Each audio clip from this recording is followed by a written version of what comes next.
नमस्कार बच्चों, आज हम विज्ञान की वर्कशीट वर्कशीट नंबर 40 आज हम सॉल्व करने वाले हैं और ये वर्कशीट 5 अक्टूबर 2020 के लिए वर्कशीट है जो आपको सॉल्व करनी है। तो हमारा चैप्टर क्या चल रहा था? Force and laws of motion, जिसमें हम फर्स्ट लॉ ऑफ मोशन पढ़ चुके थे। आज हम पढ़ने वाले हैं second law of motion. Second law of motion क्या है इसे समझेंगे, इसके बाद वर्कशीट के सारे क्वेश्चंस भी सॉल्व करेंगे। तो देखो, ज्ञान आ चुके हैं, जिज्ञासा भी आ चुकी है। आई होप आप सभी क्लास में आ चुके होंगे। ज्ञान पूछ रहे हैं, जिज्ञासा दीदी, I have learn that an unbalance force is required to move an object. Gyan कह रहे हैं, जिज्ञासा दीदी, मैंने एक बात तो सीख ली और समझ ली कि एक अनबैलेंस फोर्स लगाना पड़ता है किसी चीज को मूव कराने के लिए या मोशन में लाने के लिए। But can we measure the amount of force involve in it? वो बोल रहे हैं, पर हम क्या जान सकते हैं कि कितना फोर्स हम लगा रहे हैं किसी बॉडी पे, किसी ऑब्जेक्ट पे? ये तो समझ गए कि जब हम फोर्स लगाएंगे और वो फोर्स ज्यादा होगा उसके रिएक्शन से, तभी वो चीज जिसे हम अनबैलेंस फोर्स कहते हैं, तभी वो चीज मूव करेगी, मोशन में आएगी। तो वो फोर्स कितना होगा वो जानना चाहते हैं ज्ञान। तो अब देखो ये जिज्ञासा कैसे रिप्लाई करेंगी। Gyan, in order to understand this we will have to learn the second law of motion. वो कह रही है आपको इस चीज को समझने के लिए पहले जानना पड़ेगा सेकेंड लॉ ऑफ मोशन क्या होता है, उसे समझना पड़ेगा। According to second law of motion, the rate of change of momentum of an object is directly proportional to the applied unbalanced force in the direction of force. Unbalanced force in the direction of force. तो वो कह रहे हैं कि according to second law, जो Newton का second law of motion है वो ये कहता है कि rate of change of momentum, यानी जितना ज्यादा मोमेंटम चेंज होगा, मोमेंटम के डायरेक्टली प्रोपोर्शनल है फोर्स। आप जितना ज्यादा किसी ऑब्जेक्ट पे फोर्स लगाओगे उतना ज्यादा उसमें मोमेंटम भी चेंज होगा। दोनों एक दूसरे के डायरेक्टली प्रोपोर्शनल है। डायरेक्टली प्रोपोर्शनल मतलब some quantity A is directly proportional to B. इसको हम बोलते हैं डायरेक्टली प्रोपोर्शनल, कि अगर आप ए चीज को बढ़ाओगे तो बी भी बढ़ेगा। यानी कि अगर आप मोमेंटम बढ़ा रहे हो तो फोर्स लगने वाला फोर्स भी बढ़ेगा। अब ये नया मोमेंटम क्या है इसे हम आगे समझेंगे। The law is given new quantity known as momentum. ये लॉ हमें एक नई क्वांटिटी दे रही है जिसका नाम क्या है? मोमेंटम। व्हाट इज मोमेंटम समझते हैं। Which gives the relation between velocity and mass of an object. ये जो मोमेंटम है ये हमें रिलेशन बताता है मास of an object and velocity. Velocity और मास के बीच में रिलेशन बताता है। This is a vector quantity. Vector quantity क्या होती है? जिसका मैग्नीट्यूड डायरेक्शन दोनों होता है, कई बार आप पढ़ चुके हैं। And it can be represented as P. यानी मोमेंटम को हम कैसे दिखाते हैं? पी से दिखाते हैं। और मोमेंटम का अगर फॉर्मूला मैं बोलूं तो P equal to M V. ये क्या होता है? Momentum. M for mass, V for velocity, और पी मतलब मोमेंटम। तो मोमेंटम क्या होता है? Mass into velocity. तो जितना आपको भी पता है कि जिस चीज का जितना ज्यादा मास होगा उसके अकॉर्डिंग उसकी वेलोसिटी भी डिफर करती है। तो ये यहाँ पे हमने नई क्वांटिटी पढ़ी, क्या? मोमेंटम। इसके बाद बोल रहे हैं द एसआई यूनिट। अगर हम एसआई यूनिट की बात करें कि मोमेंटम की एसआई यूनिट की है क्या है, तो उसकी एसआई यूनिट होती है किलोग्राम मीटर पर सेकेंड, यानी केजी मीटर पर सेकेंड। ठीक है, केजी मीटर पर सेकेंड, ये इसकी एसआई यूनिट होती है। It gives amount of force, और ये हमें बताता है कि कितना फोर्स लगेगा किसी ऑब्जेक्ट पे। अब देखो यहाँ पे आपको कुछ दे रखे हैं, some use of second law of motion in our daily life. हमारी रोजाना की जिंदगी में कुछ सेकेंड लॉ ऑफ मोशन के आपको एग्जाम्पल दे रखे हैं। In spot of long high jump athletes are made to fall either on a combine bed or on a sand bed.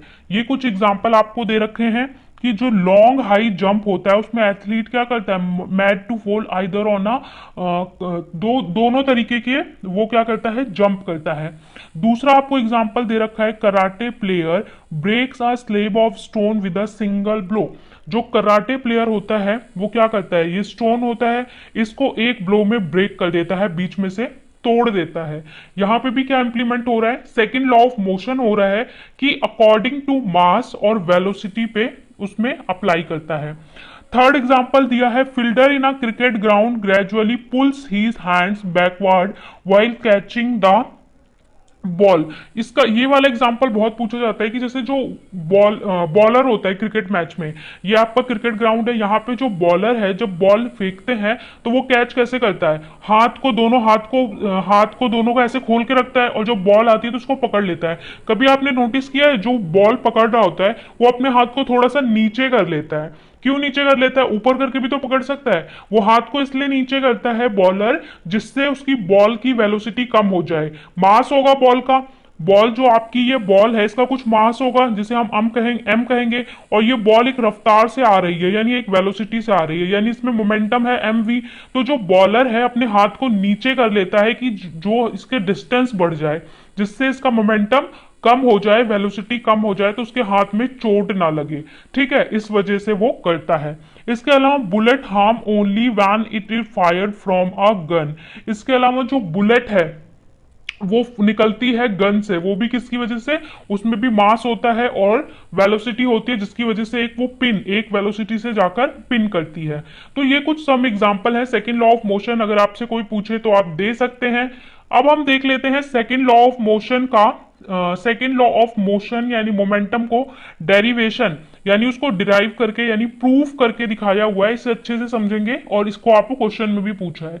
Derive करने के लिए पहले आपको कुछ चीजें लेट करनी पड़ती हैं यानी कि कंसीडर करनी पड़ती हैं। तो consider an object of mass M, पहले आप मानोगे कि आपका कोई एक ऑब्जेक्ट है, ठीक है, उस ऑब्जेक्ट का मास क्या है? एम है, moving in a straight line with initial velocity, that can be move in straight line, ठीक है, और आपकी इनिशियल वेलोसिटी क्या होगी? यू होगी। आप सब जानते हैं इनिशियल वेलोसिटी को हम यू से रिप्रेजेंट करते हैं। जो उस पर फोर्स लग रहा है उसे हम एफ से दिखाएंगे, फाइनल वेलोसिटी को वी से, टाइम को टी से। अब इनिशियल मोमेंटम क्या होगा? देखो पहले आपने पढ़ा कि मोमेंटम क्या होता है, P equal to M V. अब इनिशियल मोमेंटम क्या होगा? P I. अगर मैं P के पैर में I लिख दूं तो ये क्या होगा? Initial momentum. या फिर मैं लिखा P1, इनिशियल मोमेंटम क्या होगा? M you. इनिशियल वेलोसिटी क्या है? U। और फाइनल वेलोसिटी क्या है? V। तो P2 क्या होगा? फाइनल वेलोसिटी, ठीक है, तो उसे हम कैसे लिखेंगे? M V. एक बार ध्यान से समझ लो, P मतलब होता है मोमेंटम, ठीक है, इनिशियल वेलोसिटी हमने u बोला था, और मोमेंटम का फॉर्मूला क्या होता है? P equal to M V momentum का फॉर्मूला होता है। v मतलब वेलोसिटी। जब इनिशियल वेलोसिटी u है तो हम क्या लिखेंगे? यहाँ में हमारे पास दो मोमेंटम है, इसलिए हम एक को P1 बोलेंगे, एक को P2। एक को हम बोल रहे हैं mu, जिसमें u क्या है? इनिशियल, और दूसरे में हम mv क्या है? Final velocity. Change in momentum, कितना मोमेंटम चेंज हुआ? तो P2 माइनस P1 करेंगे तो क्या करेंगे? mv माइनस mu, और m को अगर हम कॉमन ले लें तो v माइनस u आ जाएगा, वही हमने यहाँ पे कर दिया। उसके बाद बोला है rate of change of momentum. किसी भी टर्म के साथ अगर रेट लग जाता है तो उसको हम टाइम से डिवाइड कर देते हैं। तो rate of change of momentum करेंगे तो यहाँ पे टाइम से डिवाइड कर दिया। Force from second law of motion, second law of motion कहता है कि force applied F is directly proportional to change of rate of change of momentum. हमें जो सेकेंड लॉ ऑफ मोशन है उसने क्या कहा है कि जितना भी फोर्स होगा वो डायरेक्टली प्रोपोर्शनल होता है rate of change of momentum के। तो यहाँ पे हमने ये टर्म जो निकाली यानी m equal to V minus U upon में t, ये क्या है? Rate of change of momentum. इसको हमने रख दिया डायरेक्टली प्रोपोर्शनल किसके? फोर्स के। और कभी भी अगर डायरेक्टली प्रोपोर्शनल का साइन हो उसे हटाने के लिए अगर हमें इक्वल टू लगाना है तो हमें एक कांस्टेंट लगाना पड़ता है। तो उसकी जगह पे हमने क्या? f इक्वल टू, इसकी जगह पे हमने प्रोपोर्शनैलिटी कांस्टेंट लगाते हैं जिसको हम k से दिखा रहे हैं, और m equal to V minus U upon में t हो जाएगा। ये क्या हो जाएगा? अब फोर्स, ठीक है। अब इसके बाद यहाँ पे ये बोल रहे हैं कि ये तो हम जानते ही हैं कि v माइनस यू अपॉन में t हमारा क्या होता है? ये a होता है यानी एक्सेलरेशन होता है। तो इस पूरे टर्म की जगह पे हम क्या लिख सकते हैं? a। तो क्या हो गया? k m a, यानी force equal to k m a। What is k? k is the proportionality constant, यानी प्रोपोर्शनल का साइन हटाने के लिए हमें एक कांस्टेंट वैल्यू लगानी पड़ती है। If the unit of quantity, तो हम क्या बोलेंगे? SI, then value K। अगर हम K की बात करें तो K की वैल्यू क्या होगी? Become hence force F equal to MA। तो SI यूनिट क्या होगी? kg metre per second square और न्यूटन।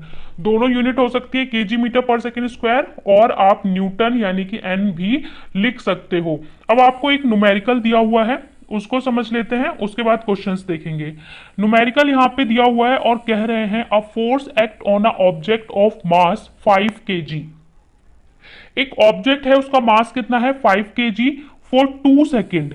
ठीक है, it increase the velocity of object from 3 metre per second. तो यहाँ पे दो तीन चीजें दी हुई हैं। क्या दिया है कि एक force, a force of an object of mass 5 kg for 2 second. जो मास है 5 kg दे रखा है, 2 सेकेंड में कितना velocity increase, 3 metre per second increase हो रहा है।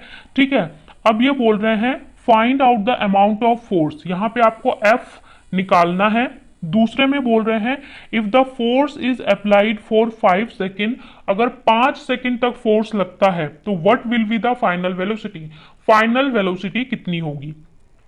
पार्ट 1 सॉल्व करेंगे। पहले इनिशियल वेलोसिटी कितनी दे रखी है 3 मीटर पर सेकेंड, और v कितना दे रखा है, बाद में वेलोसिटी हो जाती है 7 मीटर पर सेकेंड यहाँ पे दे रखी है। और अगर टाइम की बात करूं मैं 2 सेकेंड, और मास दे रखा है 5 kg, तो फोर्स कितना होगा m into V minus U upon में t, ये हमने अभी देखा। तो m इंटू 7 - 2 कितना हो जाएगा 4, तो अपॉन में 2, तो 4/2 कितना हो गया 2, और 5 2 जा 10। देखिए 7 - 3 कितना हो गया 4, 4/2 है तो कितना आ जाएगा 2, और 2 इंटू 5 करेंगे तो 10 न्यूटन। ये आपका फोर्स लगेगा 10 न्यूटन का। दूसरे पार्ट में बोला है if time equal to 5 second, अगर 5 सेकेंड का टाइम है तो फोर्स कितना लगेगा, वही formula m into V minus U upon में टी। यहां पे आपको फोर्स की फोर्स की जगह पे, टाइम की जगह पे 5 सेकेंड लगना है। तो 10 इंटू 5 इंटू अपॉन में 5, तो 10 इंटू 5 आपका कितना हो जाएगा 50 अपॉन में 5 प्लस 3, तो 50 अपॉन में 5 कितना हो जाएगा 50 अपॉन में 5 हो जाएगा आपका 10, और 10 प्लस 3 करेंगे तो 10 मीटर पर सेकेंड, यानी कि 10 प्लस 3 13 मीटर पर सेकेंड। तो इसमें वेलोसिटी आपकी क्या हो जाएगी 13 मीटर पर सेकेंड। या आपने दोनों पार्ट सॉल्व कर लिए, बस फॉर्मूले में पुट करना है, कुछ नहीं करना है, यही फॉर्मूला रखना है दोनों बार। ठीक है, बस एक बार क्या करना है, आपको फोर्स निकालना है, दूसरे बार आपको टाइम दे दिया है 5 सेकेंड तक, वो पुट करके वैल्यू फाइंड करनी है। अब देख लेते हैं, क्वेश्चंस डिस्कस कर लेते हैं। 5 क्वेश्चंस आपको दे रखे हैं। Define mathematical form of second law of motion, what will the momentum. ठीक है, मोमेंटम आपको बताना है, डिफाइन करना है। थर्ड में आपको न्यूमेरिकल सॉल्व करना है, फोर्थ में न्यूमेरिकल सॉल्व करना है, और फिर मोमेंटम की डिफाइन बतानी है। चलिए सॉल्यूशन को एक एक करके देखते हैं। नंबर 1 में derive the mathematical form of second law of motion. तो सेकंड लॉ ऑफ मोशन का आपको मैथमेटिकल फॉर्म दिखाना है, जो हमने ऊपर देखा था। आपको एज इट इज जो वहां पे डिराइव करना है वैसे ही करना है, इसमें कुछ नया नहीं करना। तो वही आपको लिखना पड़ेगा, कंसीडर एन ऑब्जेक्ट, इसको आपको एज इट इज करना है जैसा वर्कशीट में दिखाया हुआ है। कंसीडर एन ऑब्जेक्ट ऑफ मास, आप मानोगे कि उसका मास कितना है m है, इनिशियल वेलोसिटी उसकी u है, टाइम t है, और फाइनल वेलोसिटी v है।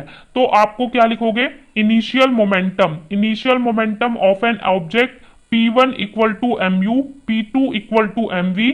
उसके बाद चेंज इन मोमेंटम कितना होगा, चेंज इन मोमेंटम होगा p2 माइनस p1, यहां से हमारा mv माइनस mu हो जाएगा, m को कॉमन ले लेंगे, v माइनस u हो जाएगा।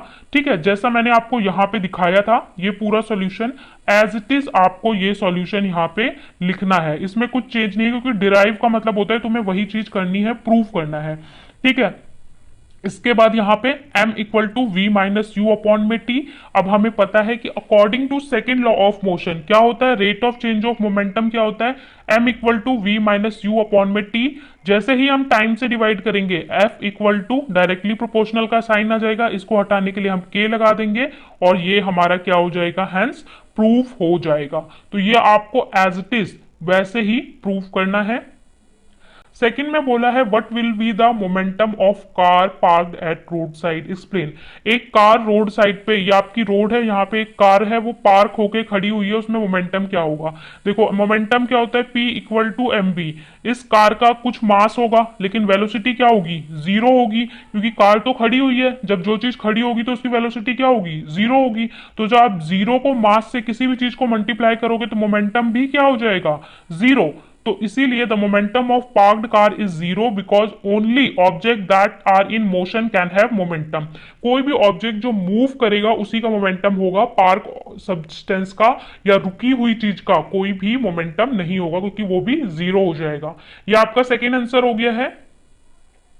थर्ड क्वेश्चन में बोला है the velocity of an object of a mass 100 kg is increased from 5 metre per second to 8 metre per second in 6 second. बोल रहे हैं आपका जो एक वेलोसिटी है किसी ऑब्जेक्ट का वो कितना है, 100 किलोग्राम है।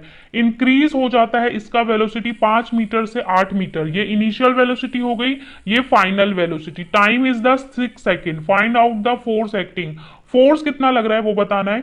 तो मास कितना हो गया ऑब्जेक्ट का, 100 kg। Time taken 6 second. Initial velocity 5 metre per second, final 8 metre per second. Sorry, initial momentum of object आप निकालोगे तो P equals to M V. M कितना है 100 और इनिशियल वेलोसिटी कितनी है 5, तो 100 को 5 से मल्टीप्लाई करोगे 500 kilogram metre per second. Final velocity के लिए फाइनल वेलोसिटी यानी 100 इंटू 8 करोगे तो 800 kilogram metre per second. Force कितना होता है, rate of change of momentum. ठीक है, तो यहां पे हम क्या करेंगे 800 माइनस यानी P2 माइनस P1। P2 हमारा कितना निकला है 800 माइनस 500 करेंगे तो कितना बचेगा अपॉन में 6, तो 300 अपॉन में 6। ठीक है, ये हो गया रेट ऑफ चेंज, ये हो गया चेंज ऑफ मोमेंटम। अपॉन में 6 से अगर हम डिवाइड करेंगे तो कितना आ जाएगा 50 न्यूटन, यानी 50 न्यूटन का फोर्स लगेगा उस ऑब्जेक्ट पे जिसकी वेलोसिटी 5 मीटर पर सेकेंड से 10 मीटर पर सेकेंड हो जाती है। तो ये आपका थर्ड आंसर हो गया। क्वेश्चन 4 में बोला है a truck of 100 kilogram is moving with a velocity 0.5 metre per second, calculate its momentum. अब यहाँ पे आपको डायरेक्ट बोल रखा है, डायरेक्ट फॉर्मूला अप्लाई कर सकते हैं। इसका मास दे रखा है, इसकी वेलोसिटी आपको पता है। What is mass of truck 1000 kilogram. ठीक है, velocity 0.5 metre per second. Momentum क्या होता है P equals to M V, formula याद करना है। M कितना है 1000 इंटू 0.5 करोगे तो कितना हो जाएगा 500 किलोग्राम मीटर पर सेकेंड। बहुत सिंपल है, डायरेक्ट फॉर्मूला लगाना है, मल्टीप्लाई करना है। फिफ्थ क्वेश्चन में बोला है define momentum, also write its SI unit. तो momentum is the product of mass of an object and its velocity. Momentum क्या होता है, प्रोडक्ट होता है किसका, मास और वेलोसिटी का। It can be represented as P, और P को हम P इक्वल टू mv भी बोलते हैं। The SI unit of momentum is kilogram metre per second या फिर kg मीटर पर सेकेंड। तो ये आपका आंसर नंबर 4 है, 5 है। ठीक है, तो ये आपके कंप्लीट सॉल्यूशन हो गए।